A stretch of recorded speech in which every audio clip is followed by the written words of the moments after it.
Hello' viewers, আজি এটা recipe লৈ আহিছোঁ। আচলতে মই এইটো ইউটিউবৰ পৰাই চাই শিকিছিলোঁ। এয়া লৈ ল'লোঁ বিলাহী, পিঁয়াজ আৰু জলকীয়া।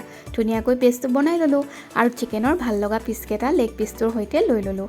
আৰু ইয়াৰ ওপৰত মই নিমখ, হালধি, জলকীয়া গুড়া, জিৰা গুড়া আৰু ধনিয়া পাউডাৰ দি ধুনীয়াকৈ সানিলোঁ। আৰু এতিয়া আদা নহৰু পেষ্টটো দি আকৌ অকণমান সানিলোঁ। আৰু তাৰপিছত মই বনাই থোৱা পেষ্টটোৰে আকৌ অলপ সানিলোঁ। আচলতে অলপ টাইম মেৰিনেট কৰি ফ্ৰিজত থ'ব লাগিছিলে, তেতিয়া মছলাখিনি ভালকৈ লাগি ধৰে। আৰু এইফালে যোগাৰ হিচাপে লৈ ল'লোঁ চালনীখন আৰু চিকেনটো দিয়াৰ অকণমান সময়ৰ পিছত এয়া দেখিলেই নহয় সিজিবলৈ আৰম্ভ কৰিছে। আৰু ঢাকন লগাই অলপ সময়ৰ পাছত চালোঁ ভালকৈ সিজিছে।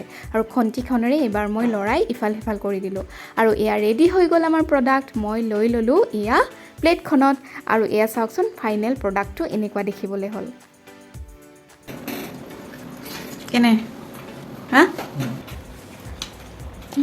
পুৰা জুচি সোমাই গৈছে ভিতৰত। আপোনালোকেও ট্ৰাই কৰি চাব পাৰে। বাই।